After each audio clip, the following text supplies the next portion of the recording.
तो बादशाह ने दृष्ट बुद्धि से कहा, चंदनवती नगर का राजा कर देने नहीं आया, जाओ यदि वहां सम्मान पूर्वक कर दे तो ठीक है, नहीं उनका विनाश कर दो। दृष्ट बुद्धि नजदीक आया और कहा, कर दे दो नहीं तो युद्ध करो। चंद्रहास जी ने इशारा किया कि विरोध नहीं। उसकी दृष्टि में दृष्टि मिली तो उसने, ये वही बालक है, ये मेरी बेटी का दूल्हा, अरे इसको मैं दूल्हा नहीं बनने दूंगा। उसने कहा, मैं कर माफ करता हूं, केवल तुम एक बार बादशाह के सामने जाओ, पहले तुम नगर में जाओगे हमारे घर।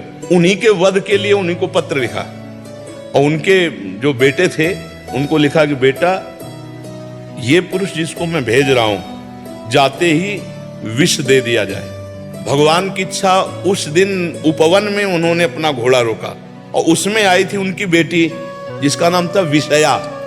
नजदीक गई, चिट्ठी देखी, चिट्ठी निकाली, खोली, लिखा था कि जाते ही विषया विष दे देना, जाते ही विष दे देना। तो काजर की रेख से जो दूब का ऐसे लेके वैसे काजर करके या बना दिया विषया, जाते कुछ बिना बेचारे। तो वहां गए तो जो दृष्ट बुद्धि का पुत्र था, बड़ा धर्मात्मा था, उसने आदर सत्कार, उनका पिताजी ने आपके पत्र दिया। जो पत्र देखा तो उन्होंने कहा, पंडितों को बुलाओ, तुरंत ब्याह करो। वो जब लौट के आए तो बड़ा पूरा नगर सजा था, उत्सव हुआ। उनका क्या उत्सव? बोले आपकी बेटी का ब्याह हो गया। किससे? बोले आपने राजकुमार भेजा था। तो उसने कहा, तुम्हें जिंदा तो नहीं रहने दूंगा। मन में सोचा, चाहे बेटी भी दवा रहे। 4 जल्लादों को बुलाया और कहा, देवी के मंदिर में जाओ।